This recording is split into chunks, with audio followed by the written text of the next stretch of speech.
Buen día, nosotros les vamos a presentar la práctica número 3 de tanque con agitación mecánica, convección forzada mediante agitación, con los integrantes del equipo Jimena Sofía Soqui Robles, Jesús Adrián Luque Ortiz y su servidora María Fernanda Rodríguez Barraza. Hola, buenos días compañeros, nosotros somos el equipo número 2 y hoy vamos a hablar acerca de la práctica número 3 que consta del tanque con agitación mecánica, convección forzada mediante la agitación.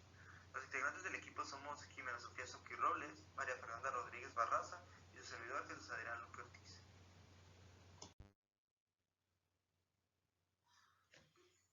Como buena introducción, se puede decir que la transferencia de calor es la energía en tránsito debido a una diferencia de temperaturas.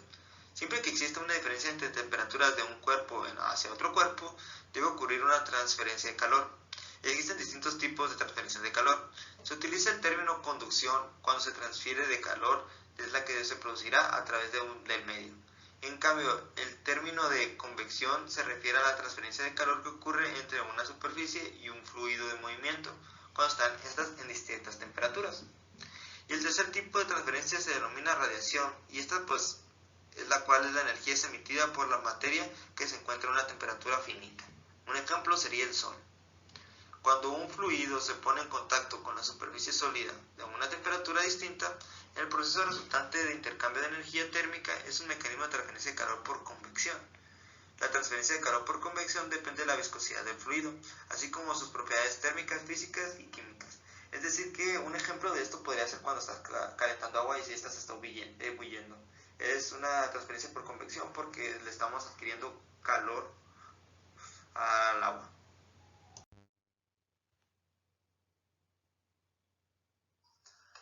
Como objetivo de la práctica, es determinar el coeficiente convectivo de transferencia de calor utilizando una unidad de agitación mecánica.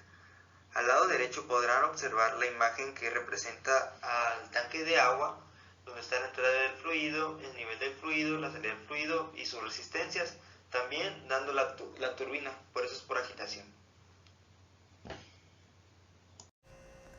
Para esta práctica se inició llenando el tanque con agua hasta el nivel de recirculación. Se verificaron que las válvulas estuvieran cerradas y después se abrió la caja de control con la llave.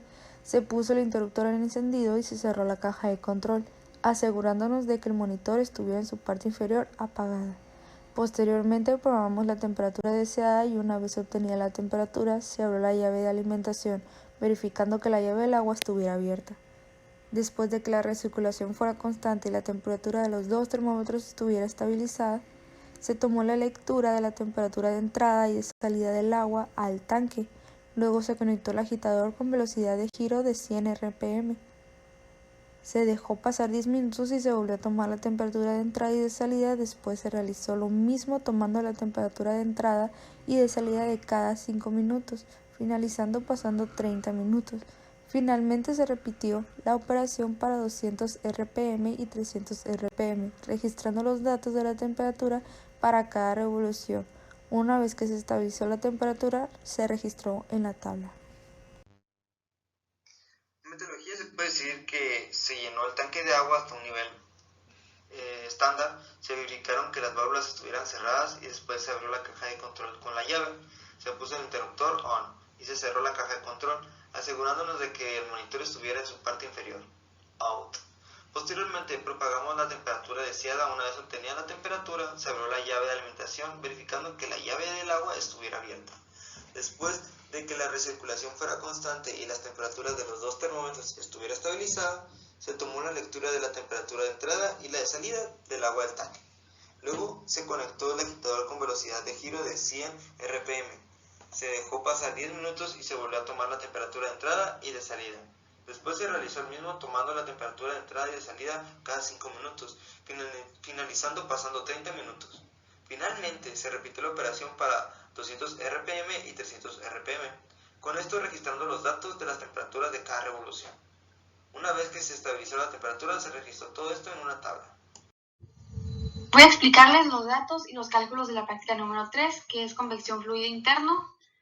El diámetro impulsor, que fue de 8.4 por 10 a la 2 metros, y el diámetro del tanque fue 0.4 metros.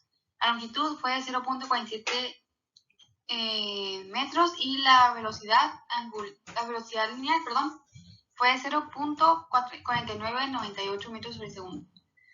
Para poder sacar la TF, tenemos que sumar la T infinito más la TS, que es la T superficial, sobre 2.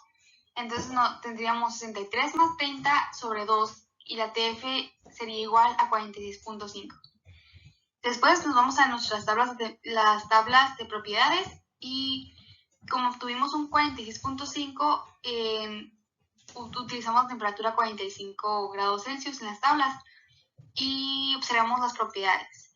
La densidad fue de 990.1 kilogramos por metro cúbico, el calor específico fue de 4.180 joules sobre kilogramo por Kelvin, la conductividad térmica fue de 0.637 watts sobre metro cúbico, watts sobre metro por Kelvin, la viscosidad dinámica fue de 0.596 por 10 a la menos 3 kilogramos sobre metro por segundo y el PR fue igual a 3.91.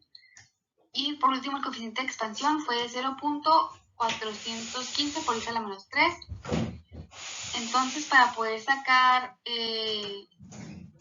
lo que queremos obtener, que es H1, primero tenemos que obtener el RES, que la fórmula dice que es igual al diámetro al cuadrado por velocidad por densidad sobre la viscosidad. Y ya organizamos nuestros datos y al final nos da un resultado de 5.155.134. Y de la gráfica obtenemos el NP, que es el número de potencia, y se obtiene 0.4. Tenemos una fórmula que dice que el número de potencia es igual a la potencia sobre la densidad por la viscosidad del cubo por el diámetro a la 5. Y organizando esa fórmula tenemos que la potencia es igual al número de potencia por la densidad, por la viscosidad por el diámetro a la 5 y la viscosidad sería a la cubo, ¿no? Entonces la potencia al final nos da 1.408 por 10 a la menos 4. Y luego después, para sacar el número de Nusselt, se utilizó ese número que ya obtuvimos, que fue el RES. Se multiplica por 0.36. El RES sería 2 a la 3. Y el PR que lo obtuvimos de nuestras propiedades. Y sería a la 1/3. El número de Nusselt al final nos daría 169.24. Y este número de Nusselt lo sacamos porque lo vamos a utilizar para la siguiente fórmula, que sería para sacar la H1. Entonces tenemos la fórmula que es NU es igual a H1 por longitud sobre K. Entonces, al despejarla, nos queda H1 es igual a NU por K sobre longitud. O bien, también podría ser la H1 es igual a NU por K sobre el diámetro del tanque. Entonces, al arreglar nuestros datos, obtuvimos una HU de 226.96. Y ahora tenemos que obtener lo que es H2. H2 es igual a NU por K2 sobre LC. Pero no sabemos cuál es nuestro número de Nusselt, así que tenemos que sacarlo. Y lo obtenemos con la fórmula de 0.59 por RA a una 1/4. Pero no tenemos RA, así que tenemos que sacarlo con la fórmula que es GR por PR, pero tampoco tenemos GR, así que sacamos la GR con la fórmula gravedad por coeficiente de expansión por longitud del cubo, y eso se multiplica por la diferencia entre la temperatura superficial menos la temperatura infinita, y se divide la viscosidad multiplicada por la difusión térmica. Y nos da un resultado de 1.57.80.27.040. Y ese resultado se tiene que multiplicar por el APR, que es lo que obtuvimos en nuestras tablas de propiedades, que fue 0.7241, y nos da un resultado de 11.42.64.93.80. Y para sacar el número de Nusselt, ese valor tenemos que multiplicarlo por 0.59 y el número lo tenemos que elevar a la 1/4. Y el número de Nusselt nos da como resultado 108.47. Y ya para obtener la H2, tenemos que usar la fórmula que dice NU por K2 sobre el S. Entonces, al organizar nuestros datos y al realizar la fórmula, nos da un resultado de 6.165 watts sobre metro cuadrado por Kelvin. Y para sacar al final, que es nuestro último resultado, el coeficiente global, teníamos que sumar la H1 más la H2, que nos da 233.125. Y después sacar la energía térmica con la fórmula que es energía térmica es igual a el coeficiente global por el área multiplicado por la T1 menos la T0.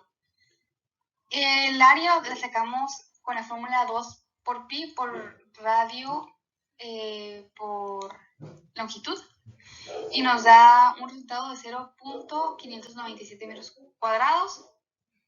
Y ya al final, para sacar la energía térmica, pues se utilizó la fórmula que ya dije y nos da un resultado de 6.541.25 kilojoules sobre segundo.